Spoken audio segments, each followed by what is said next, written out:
Hello, ladies and gentlemen, and welcome back to part 2 of the SummerSlam review, along with Justin Zane and Bandana Bob. Of course, the advocate for the Conqueror. Boo balls! So, last we left off, we were talking about John Cena versus AJ Styles. What a match! Now let's get on with the next few matches. As Luke Gallows and Carl Anderson, now I would say defeated WWE Tag Team Champions The New Day, but I wouldn't be saying that if it was added with by disqualification. Yeah, this is like a rare time when the baby faces retain their titles by disqualification. All this means to me is that the Dr. Gallows and Dr. Anderson rivalry with the New Day will continue, which I think has been an amazing rivalry and hilarious. Yeah. So, I mean, I'm totally okay with this result. And the reason it ended via disqualification is because Big E is back! Yep, his ring post-itis has cleared up. Thank you.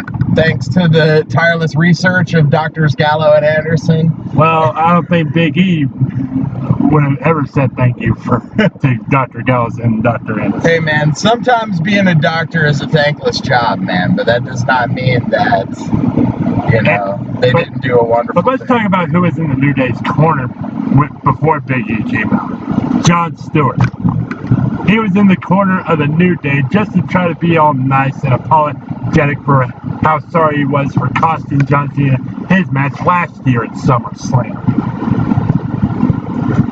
Yeah. Jon Stewart looks bad, dude. Jon Stewart got old. Yeah. But anyway, on to SmackDown's main event with the WWE World Title on the line. Dean Ambrose defeats Dolph Ziggler to retain. Yeah, man, honestly, I kind of expected a little bit more out of this match, but one thing we did get to see Dean do is he was healing it up a little bit.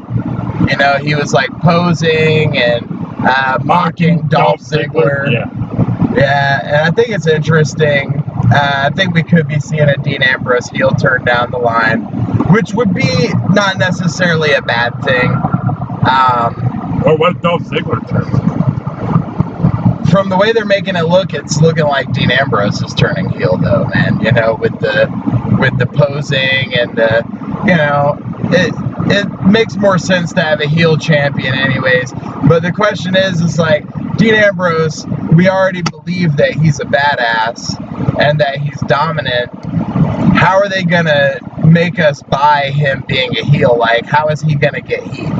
You know what I mean? Because usually the heels get heat by having, a really hot chick with them.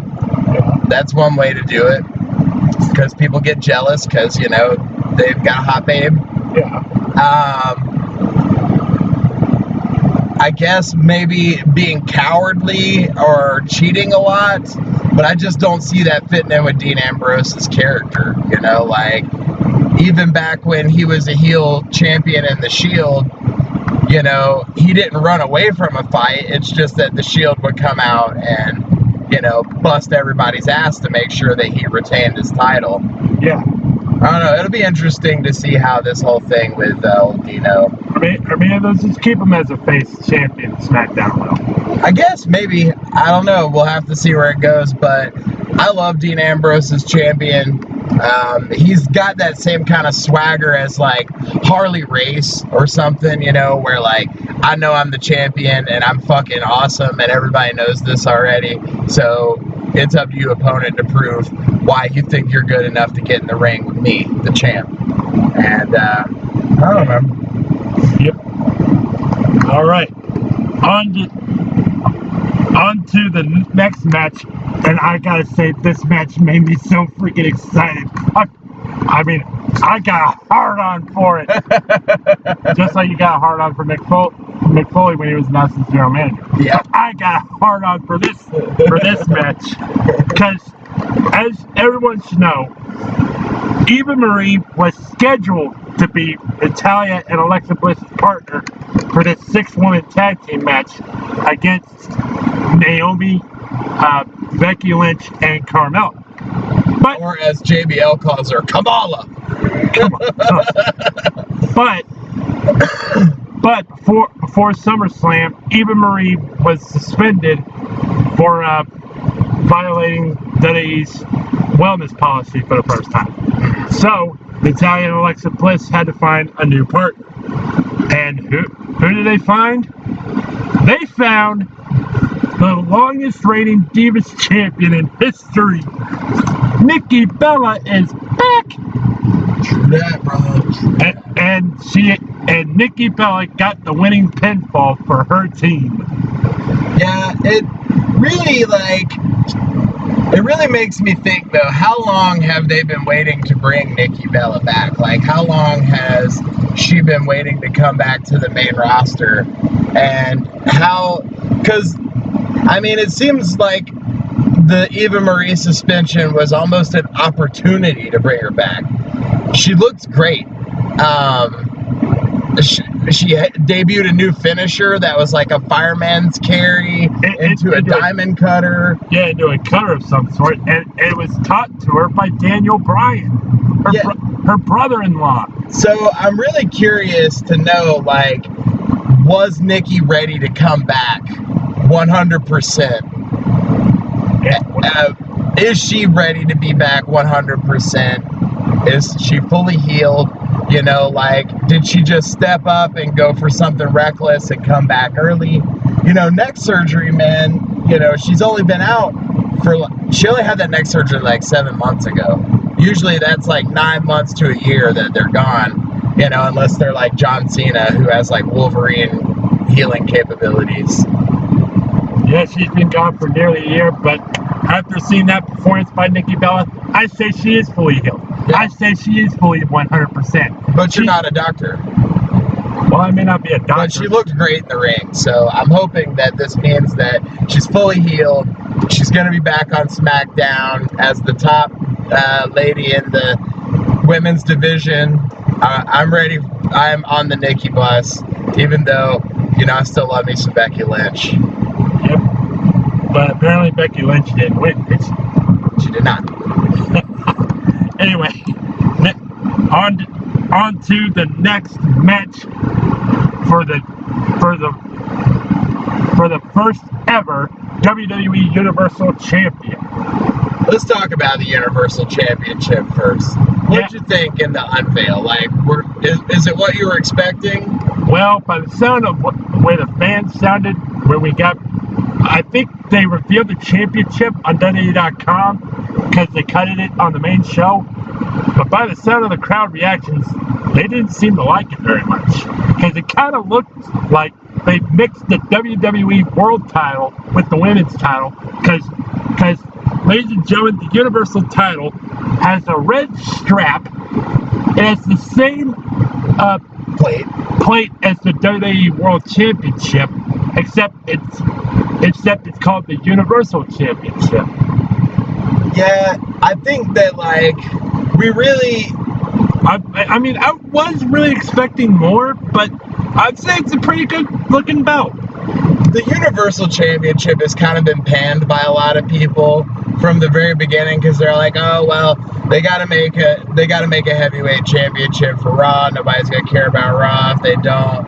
And like, even Daniel Bryan kind of like on Talking Smack was all like, oh, the Universal Championship, and you know, kind of throwing some shade on it. And in my opinion, it's not as prestigious as the world title, because of the people that have held it. Like, I understand it's the top title of Raw, it's the heavyweight title, and Raw is a great show. I'm starting to like SmackDown more than Raw now, but I know you're Raw for life, you know, and that this is very important to you. But it doesn't have the same prestige as the world title. It wasn't held by Andre the Giant. You know, the Universal Championship will never be held by Randy Savage. You know, yeah, all those great champions back in the day that held the WWE Championship before. I feel like they could have done something more than just use their same cookie cutter belt design, because now it looks exactly like the world title and the women's title, except it's got a red strap. I feel like they could have done something to give this title its own special look. Maybe like a new generation, like futuristic kind of looking thing.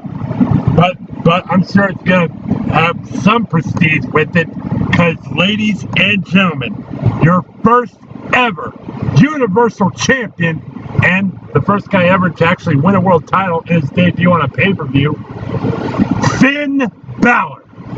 Finn Balor is the face of Raw. Finn freaking Balor, dude. I said it, and I was completely 100% right. I mean, this match with him and Seth Rollins, we knew it was going to be good because both these guys are just like tremendous workers. They're both really great in the ring. It wasn't as good as the John Cena and AJ Styles match, but I would have to say it is like a definite like close second for me overall. Well, yeah, to me it's a close second, but I still think it stole the show. Yeah, I couldn't agree with that, man. I just can't. I can't get on board with that because it just, the emotion, the magnitude, the finish, you know, everything, it just didn't have the same kind of, it's like you could tell John Cena and AJ Styles are both like seasoned veterans that are not only in the prime of their career, but actually have room to like go even higher at this point. And I feel like Finn Balor is like, this is the high point of his career. And I'm wondering what he'll do to be able to step it up from here. Well, we're just going to have to see, because now Finn Balor is the true face, new true face of Monday Night Raw. Speaking of Balor, we had a little teaser with backstage, a little interaction where there was a club reunion, AJ Styles and Dr. Gallows and Dr. Anderson.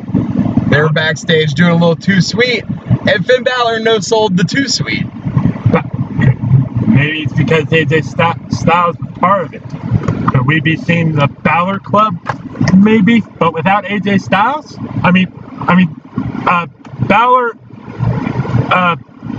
Balor, Anderson, and Gallows are part of Raw.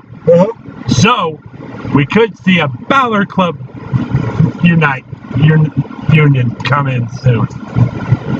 Alright.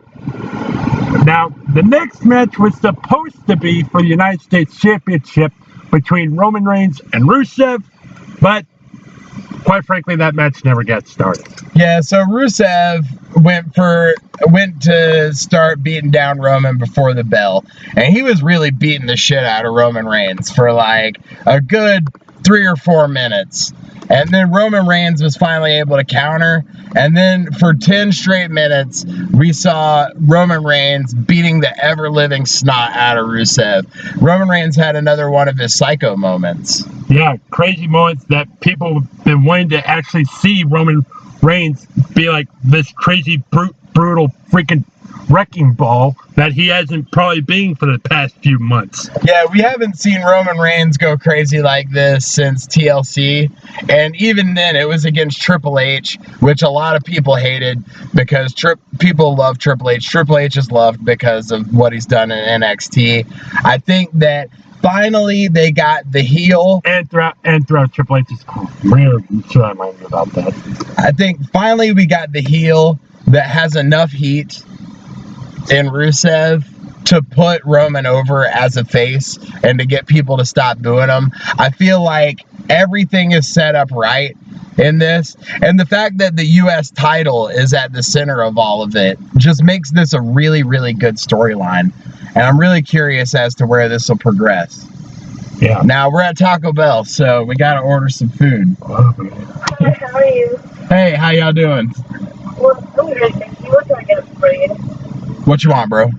I think I'd like to try out that new crunchy cheesy core taco there. Okay, we're gonna have 2 of the new big boxes, the spicy cheesy core burritos. Alright, would you like crunchy or soft taco?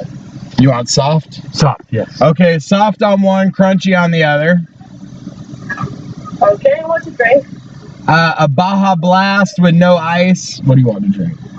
Baja Blast. And a Baja Blast. With ice. One of them with no ice, the other one with ice? Yes, ma'am. Yeah. Alright, will that be all for you? No, we also want a triple-double crunch wrap. We actually don't have those anymore.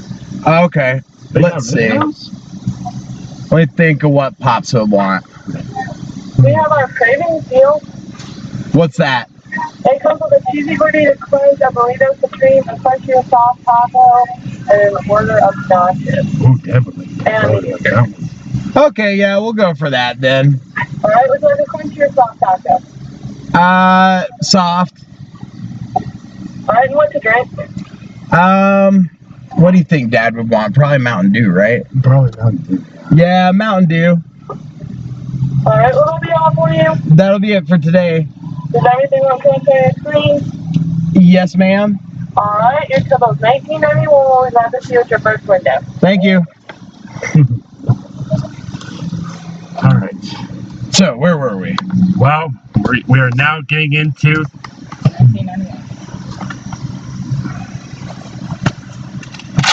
It's the main event, right? yeah, and I gotta say the main event was pretty brutal, and it pretty much had a shocking ending. As Brock Lesnar defeats Randy Orton, and most people would expect by either a pinfall or submission, but we got a TKO. Yeah, when was the last time that we had a TKO in a WWE match? I don't think I can recall any match ending on a TKO. The only thing I could think of is when Asuka TKO'd that girl in NXT. Bailey. Yeah. It wasn't Bailey, it was a different girl. I think it was... oh, yeah. I think maybe it's Billy Kay? Billy Kay or something like that, yeah. But holy cow. I have never seen Brock Lesnar beat the holy heck out of somebody like he did Randy Orton. I mean, I've seen it before. He did the same thing to John Cena. I know. He completely lacerated Randy Orton's head, which required Randy Orton to have 9 staples stitched to his head to close up the laceration. But, I mean, Brock Lesnar did everything to try to put away Randy Orton. I mean, he put him through put him through the announce table. Then he tried to pick up Randy Orton to maybe put him through the other announce table. I'm doing all right. How you doing? But Randy Orton counters with an RKO out of nowhere. Then gets Brock Lesnar in the ring. Then hits Brock Lesnar with another RKO. And I thought the match was going to be over from there. But Brock Lesnar kicked out. Of course. And then Brock Lesnar just all out went for an F5. Then he started beating the heck out of Randy Orton, busting him open, and the ref had no choice but to stop the match to check on Randy Orton. And Brock Lesnar wins by TKO. Shane McMahon tries to come in to check on Randy Orton, but Brock Lesnar F5s Shane McMahon. And that pretty much ended SummerSlam with Randy Orton as a bloody mess. Shane McMahon laid out. Wow. Thanks. I mean, it was an unexpected ending to what was one shocking SummerSlam. Man, I could have told you that Brock Lesnar was going to win. Brock Lesnar is not going to lose to anybody. He's not going to lose clean. The only time that we've ever seen him lose, it's always been because of some fuckery, you know? And the fact is okay, we're going to... I'm breaking kayfabe completely here. And I'm going to go on my Brock Lesnar rant. And this is not going to be popular because I know a lot of you like Brock Lesnar. But what that tells me is that a lot of you are fucking idiots. Because Brock Lesnar is not a wrestler. He's not even a good performer. He does the same shit over and over again. He's a big fucking, freak of nature that takes performance-enhancing drugs. We know this because of what happened in UFC. I'm convinced that WWE is not drug testing him because of his contract.